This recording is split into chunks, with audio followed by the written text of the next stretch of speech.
हा किल्ला लढवण्यासाठी अनाची पंतांना पाठवलं, पण अनाची पंत 1 महिन्यापासून तळाच्या खाली वेढा देऊन बसले होते, पण हाती काही आले नाही. तेव्हा शिवाजी महाराजांना वाटलं की हा गड घ्यायला मला आता खरंच असा वाघ लागेल, आणि तो वाघ म्हणजे कोंडाजी फर्जंद. जेव्हा कोंडाजी फर्जंदला शिवाजी महाराजांनी बोलवलं आणि विचारलं की अरे माझ्या वाघा, एक कामगिरी आहे, विडा उचलशील का? विडा उचलशील का? तो विडा त्यांनी उचलला आणि सांगितलं, लढण्याचा इतिहास आपला हरणे आमच्या रक्तात नाही. अरे लढण्याचा इतिहास आपला हरणे आमच्या रक्तात नाही. लढण्याचा इतिहास आपला हरणे आमच्या रक्तात नाही. जोवर मैदानात उभा मी, तोवर जिंकणं नियतीला शक्य नाही. तोवर जिंकणं नियतीला शक्य नाही. असा सुंदर असा ड्रामा तुमच्यापुढे सादर होत आहे. सकाळी जोरदार टाळ्यांनी आमच्या कलाकारांचं स्वागत करायचं आहे. Lights, camera, action. Chhatrapati Shivaji Maharaj आणि मावळे जीवाची परिकाष्ठा करून स्वराज्य उभे करत होते. आदिलशहा, निजामशहा, मुघल, डच, इंग्रज या सगळ्यांनाच राजांच्या गनिमी काव्यापुढे शिकस्त खावी लागत होती. चौफेर फक्त मराठ्यांचीच फते होत होती. सगळीकडे विजयोत्सव साजरा केला जात होता. मराठ्यांच्या पराक्रमाचा डंका जगभर वाजत होता. आणि अशातच राजे मोहीम यशस्वी करून गडावरती आले.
मुजरा राज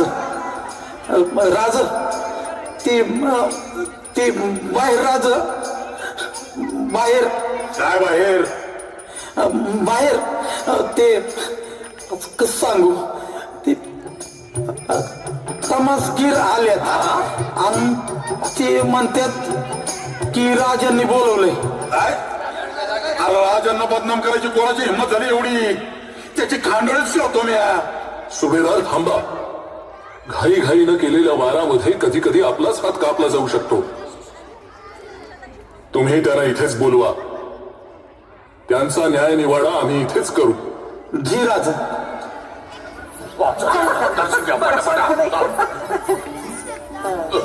मुजराधनी, तुमची सेवा करायची इच्छा आहे. आई, तू चुकीच्या ठिकाणी आलीयस. आम्ही असले शौक फरमावत नाही. आपल्या स्वराज्यात परस्त्री ही माते समान आहे. आल्यासरशी खणउटी घे आणि परत जा.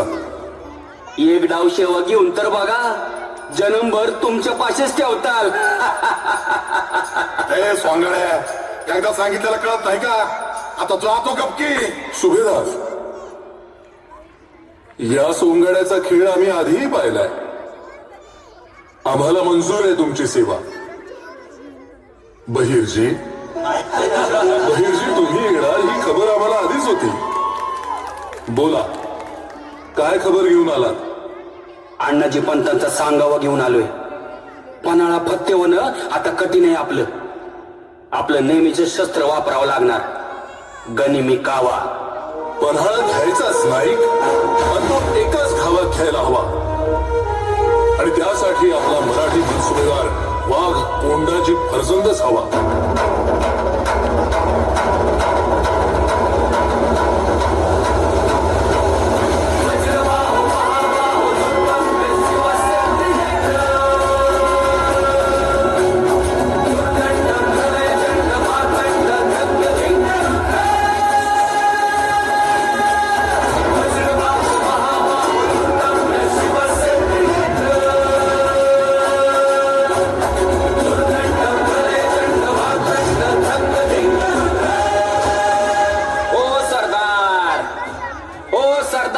राजे परजंद का नाईक कसं काय वाट चुकलात?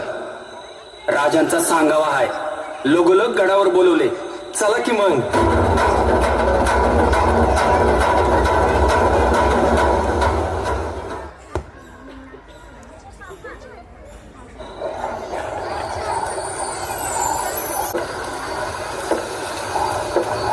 मुजरा राज याद केलीत? कोंडाची फरजंद, वाघांचा वाघ, या आम्ही तुमचीच वाट पाहत होतो. एक वाघाच्या हिमतीची कामगिरी आहे. बेडा उचलणार, कंदी निघायचंय. कामगिरी विचारली नाहीत कोंडाची, जीवावरची आहे. जीव तर कंदीच तुमच्या साम्राज्याच्या पायाशी अंतरला राज. तुम्ही फक्त बोट दाखवायचं आणि आम्ही उडी मारायची. पण यावेळी उडी चुकता कामा नये. या पन्हाळगडावरची आमची स्वतःची उडी एकदा चुकलीये कोंडाची. मिर्झा राजेंशी तह केला तेव्हा आदिलशहाच्या घशातून हा किल्ला सहज काढून घेऊ असं वाटलं होतं आम्हाला. पण नेतोजीराव उशिरा पोचले आणि आम्हाला शिकस्त खावी लागली. 1000 मावळ्यांच्या रक्ता मांसाचा चिखल झाला आमच्या डोळ्यासमोर. पण कोंडाजी, आता हा किल्ला आम्हाला हवा आहे. स्वराज्यासाठी, रयतेसाठी आणि आमच्या बलिदान दिलेल्या साथीदारांसाठी. आता गडाचा किल्लेदार आहे तो बेशक खान. यांनी तानाजी रावांवर पाठीमागून वार केला होता.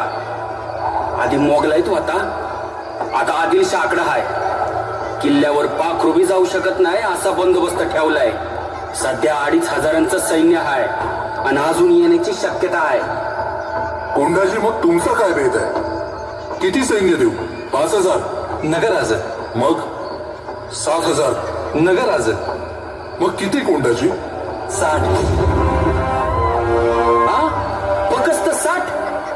अहो फरजंद, एका मावळ्याला 40 गणिम कापावं लागतील. नाईक, 60चं 6 लाख कसं करायचं ते मी ठरवलंय. राज, तुम्ही फक्त इडा द्या. राज, हे काय कामगिरी व्हायच्या आधीच इनाम? कोंडाजी, स्वराज्याचे सरदार आमच्यापासून मोहिमेवर गेले ते पुन्हा आम्हाला भेटलेच नाहीत. आमचे तानाजी, आमचे बाजी प्रभू, आमचे मुरारबाजी आणि असे अनेक सरदार आणि मावळे, त्यांचं आम्हाला कौतुक करता आलं नाही म्हणून आम्ही तुमचं कौतुक करतोय.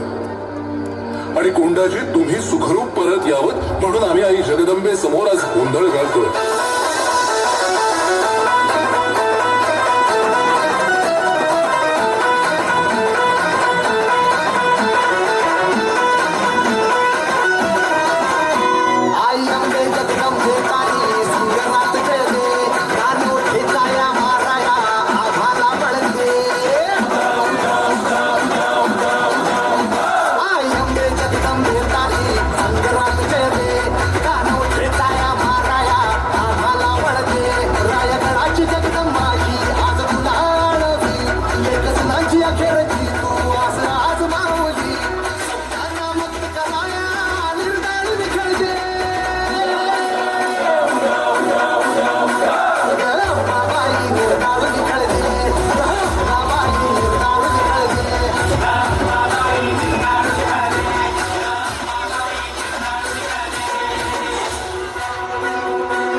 सुकून के दिन खत्म हो गए गावत खान. तो शिवाजी के लोग कहीं से भी आ सकते हैं. चौकन्ना रहना, छुप छुप के वार करना उनकी फितरत है. जी हुजूर, आप फिक्र मत कीजिए. मैंने अपने सिपाही किले के चारों ओर भेज दिए हैं। शाबाश गावत खान, शाबाश। अगर एक बात याद रखना, अगर किले पर कहीं भी मुझे पहरा कमजोर लगे तो दुश्मन के पहले मैं तुम्हें अपने हाथों से खत्म कर दूंगा। जी जी हुजूर, कोई गलती नहीं होगी। बहुत खूब, बहुत खूब। जागते रहो, जागते रहो, जागते रहो। जी हुजूर।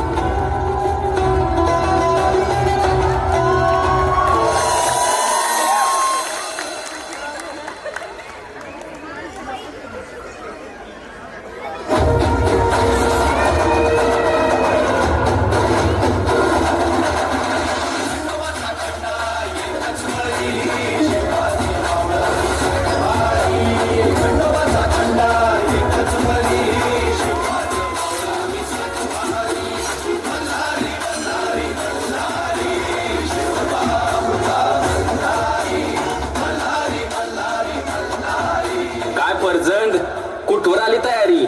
नाईक, 6 लाख कवात झाल्यात. फक्त तुमचा निरोप्याची वाट बघत होतो. काय रगडे हो? तुम्ही फक्त सांगा कंदीच्याला निघायचंय. लय दिवस झालं तलवारीने रागात नाही केलं. मग उंदाच्यालाच करू की गनिमी कावा? काय म्हणता कोंडाजीराव? चालतं की उंद्याच्यालाच खानाची खांडोळी करूनच साजरी करू खंडेनवमी.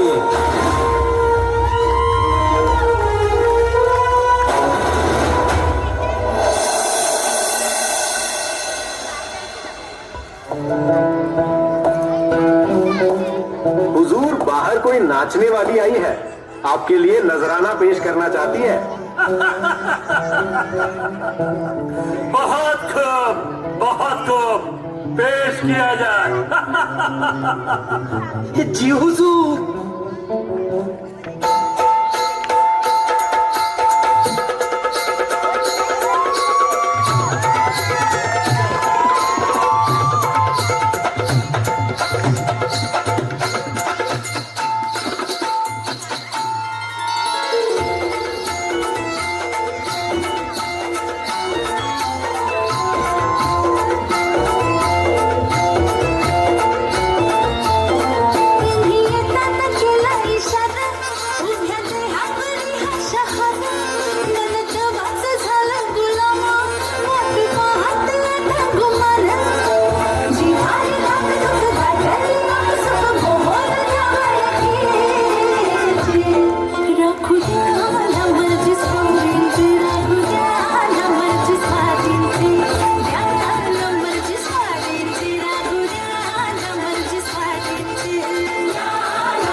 एकदम खुदा के घर से भेजे हुए सिपाही हो तुम।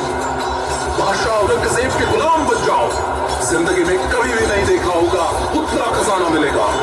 खूप तुझ्या बादशावर मराठ्याची अवलाद आहे हे इमान ऐकणार नाही.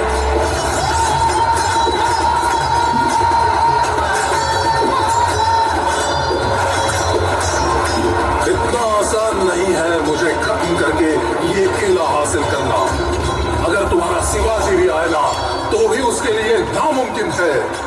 तुम्हें तो मैं तड़पा तड़पा के मारूंगा और उसके बाद तुम्हारे उस शिवाजी को भी हम खत्म कर देंगे।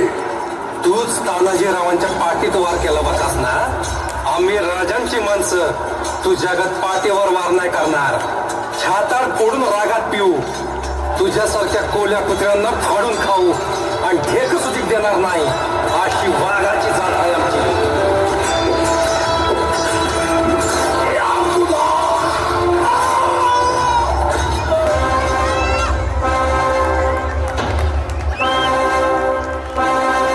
मंडळी, मराठ्यांच्या पराक्रमाची शर्त झाली.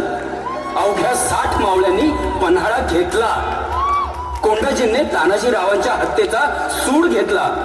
पन्हाळ्यावर पुन्हा भगवा फडकला. म्हणून कोंडाजींचं कौतुक करायला साक्षात राजेगडावर आले.